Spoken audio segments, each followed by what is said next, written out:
안녕하세요. 예, 선생님, 안녕하세요. 예, 안녕하세요. 예, 안녕하십니까. 아, 아, 여러분, 안녕하십니까. 파주의 대마저씨입니다. 오늘 서울역 집회는 지난 서울역 집회에 비해 2배 이상 많은 인원이 모인 것 같습니다. 그러고 보면은 참 대한애국당 집회에는 연구 대상이라는 생각이 듭니다. 우리 대한민국 역사에서 2번 다시 태어날 수 없는, 아니, 세계 정당사에서도 이러한 정당을 쉽게 찾아볼 수 없는 강력한 자생적 정당임이라는 점에 대해 우리 모두들 자랑스러워해야 할 것입니다. 이런 점에서 우리는 중앙당 차원 또는 순수 당원 차원이나 민간 차원에서 이 백악관 특사를 한번 보내는 것도 좋을 것이라는 제안을 해봅니다.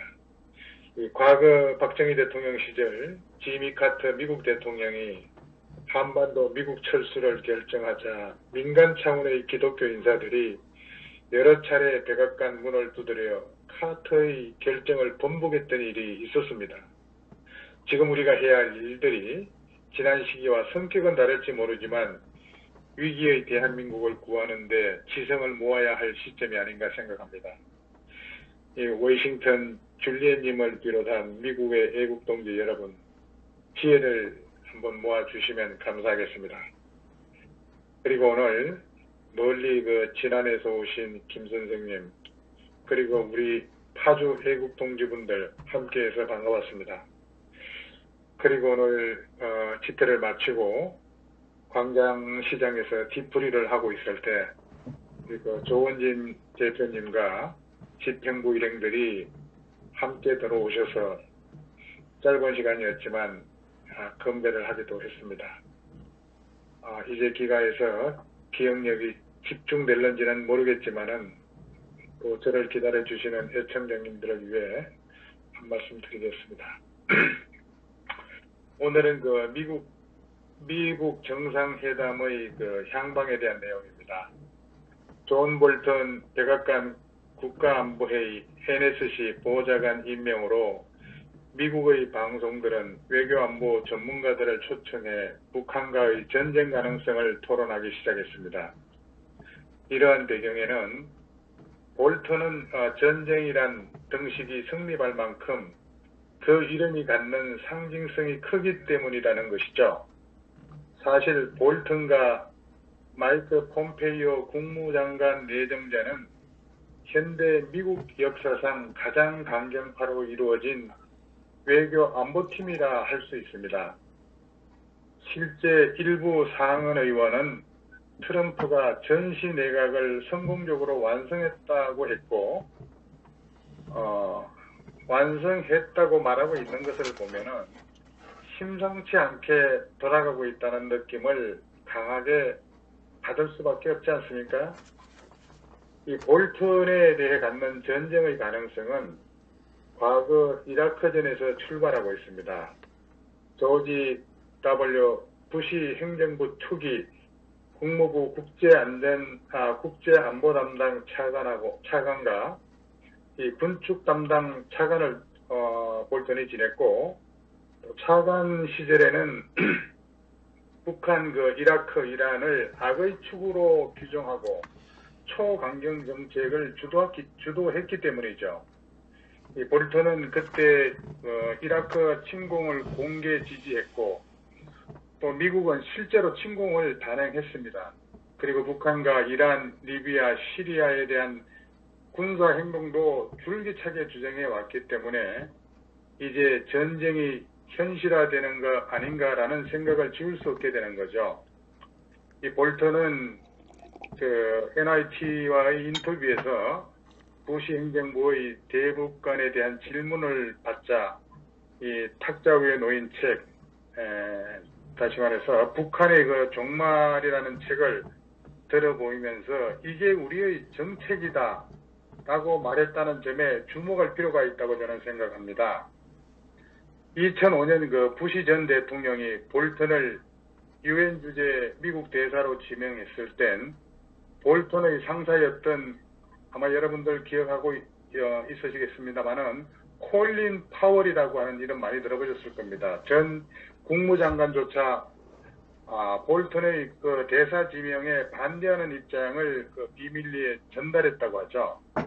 결국 그 인준 표결조차 못하고 있다가 의회 휴회 기간을 틈타서 부시 대통령이 볼턴을 기습 임명한 것은 휴회 중인 그런 기간에 의회 인준 없이 강요를 그 임명할 수 있었기 때문이었죠. 이 볼턴의 일화는 이 외에도 유엔 대사 시절 북한의 그 1차 핵실험 직후에 유엔의 대북 제재 결의 1718호인가요?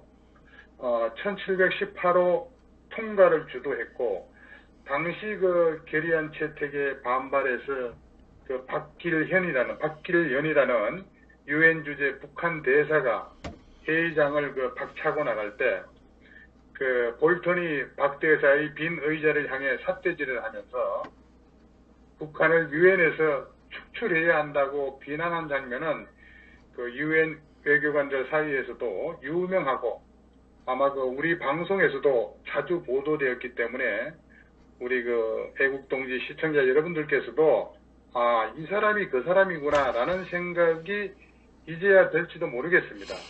이 볼턴은 트럼프 대통령이 하염과 분노를 언급했던 그 지난해 중국이 북한의 정권 교체에 동의하지 않으면 공격이 불가피하다고 했고 또 같은 해에 북한에 대한 외교적 노력은 북한의 시간을 벌어줄 뿐이다 라고 했고 유일한 해법은 북한 정권의 종식이라고 분명히 밝혔습니다. 최근 트럼프가 우리 그 국정원장하고 안보실장이 김정은의 정상회담 제안을 전격적으로 받아들였을 때도 그 배후에 아마도 볼턴이 있었다는 겁니다.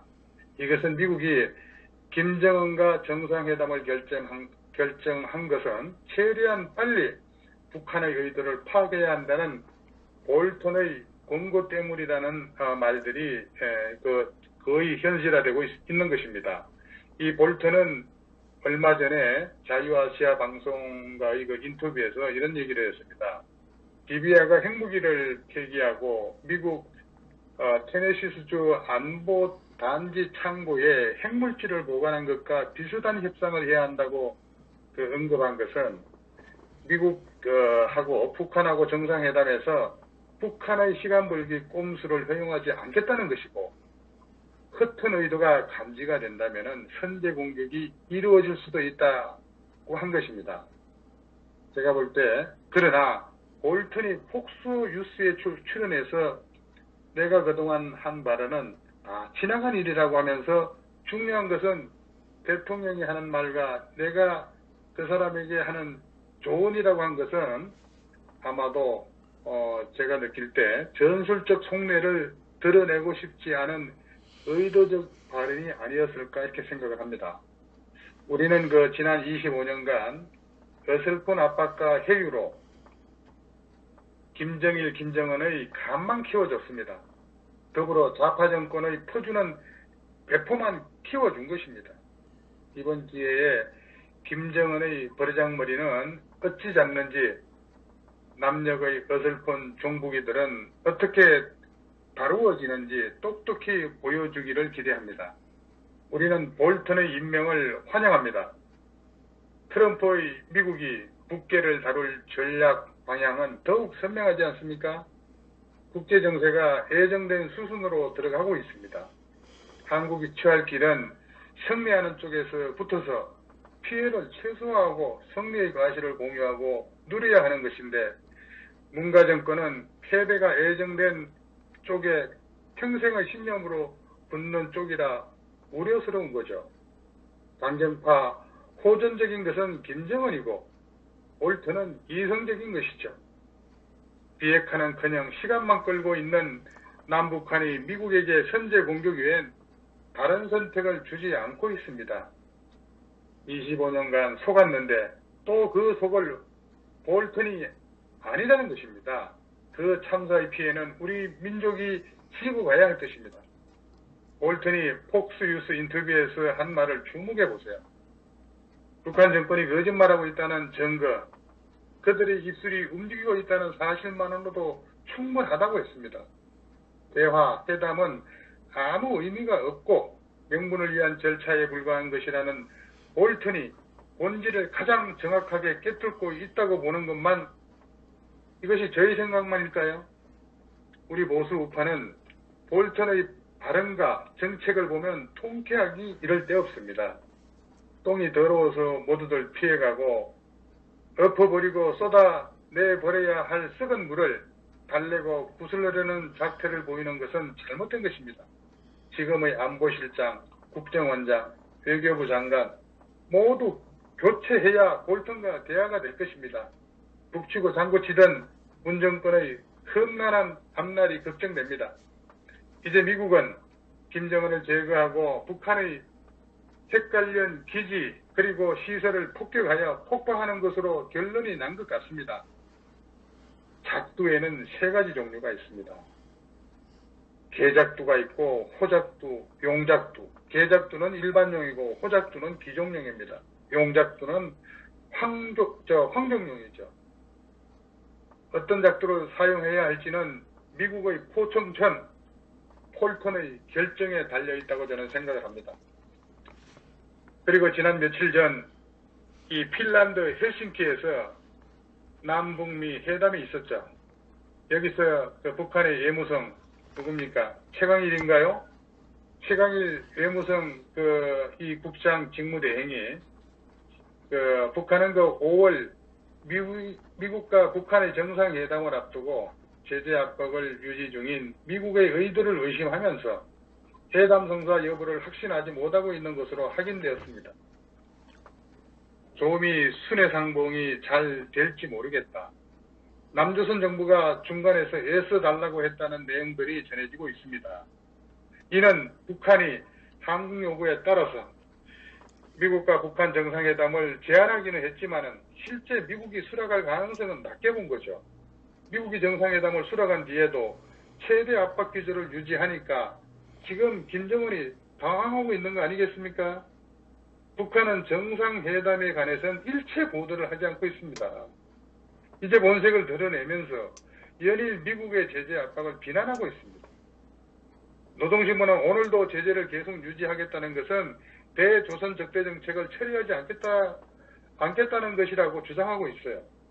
북한은 지금 미국의 정상회담을 하겠다고 해놓고 제재 압박을 계속 가하는 저희가 뭐냐라는 입장을 취하고 있는 것입니다.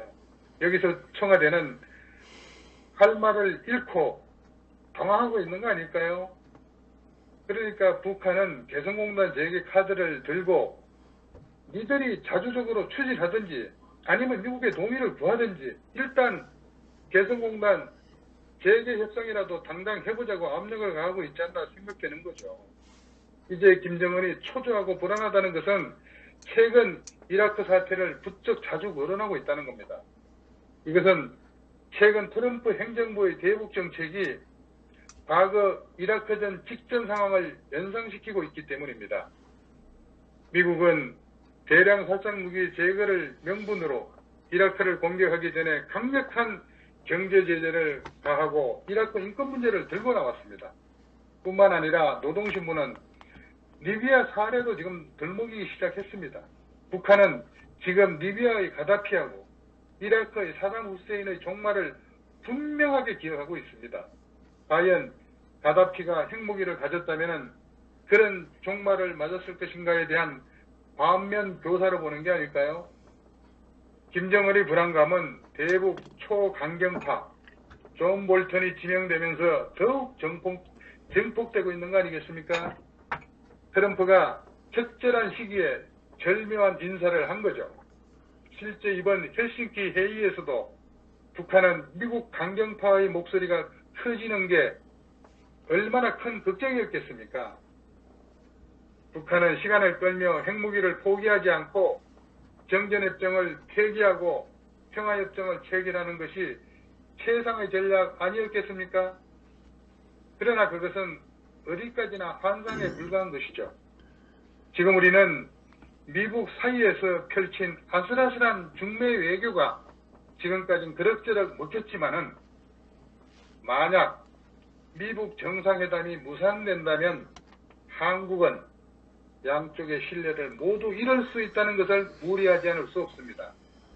좋은 말로 표현하면은 우리 정부가 난처해 줄 수 있다는 것이고, 나쁜 말로 표현하면은 아주 무지한 아마추어 수준으로 저강꾼 노릇을 하다가 망신만 당하고 많은 우를 범할 것이라는 생각도 지울 수 없다는 것입니다. 어쨌든 지금은 남북미 3자 정상회담처럼 우물가에 숭늉 찾는 얘기를 할 때가 아니라 북한 비핵화를 어떻게 달성할지 집중해야 할 때인데, 지금 돌아가는 정세로 봐서는 남북 정상회담까지는 가능할지 몰라도 미북 정상회담까지는 쉽지 않을 것이라고 저는 봅니다. 벼랑 끝에 몰린 북이 숨막혀 내민 손을 남쪽 주사파 정부에서 온갖 생색을 내며 덤벼들어 부추기자 설마하며 제의한 미북 회담을 미국이 수락하니까 상당히 황당해했고 당황해했고, 고심 끝에 미국을 잘못 건드리며 끝날 것 같아 거절하기로 가닥을 잡고 온갖 이유를 붙여 밀어내고 만나주는 것만으로도 항송해하는 남쪽은 우리 민족끼리 하며 적당히 만나서 담모를 빨아볼 계획이었지만, 미국의 존 볼턴이라는 신임 NSC 국가안보보좌관의 등장은 새로운 국면을 맞이하게 될 것입니다. 솔직히 김정은이 비핵화를 말했다고 하지만은 그것은 정의용이 한 얘기고 실제 문서나 녹음 같은 증거가 될 만한 게 하나도 없지 않습니까? 북한은 틀림없이 막판에 이런저런 부실을 대가며 파기할 것인데, 그게 바로 북한의 술수가 될 것입니다. 지금 북이 제대로 상황인식을 못하고 있는 게 누구 탓일까요? 대한민국 외교는 중소기업 기획팀만도 못하다는 생각이 듭니다. 속된 말로 두 가지 선택뿐일 것입니다. 맞고 내놓을래, 그냥 말로 할 때 내놓을래, 혹시 정상회담이 결렬되면 아무 일도 없었던 것처럼 원상으로 돌아간다고 착각하고 있다면 아주 큰일일 것입니다. 나중에 엉뚱한 소리 하지 말고 멀지 않은 가까운 미래에 우리도 큰 사태에 상시 대비해야 할 것입니다. 여기까지 하겠습니다. 감사합니다. 예, 수고하셨습니다. 오늘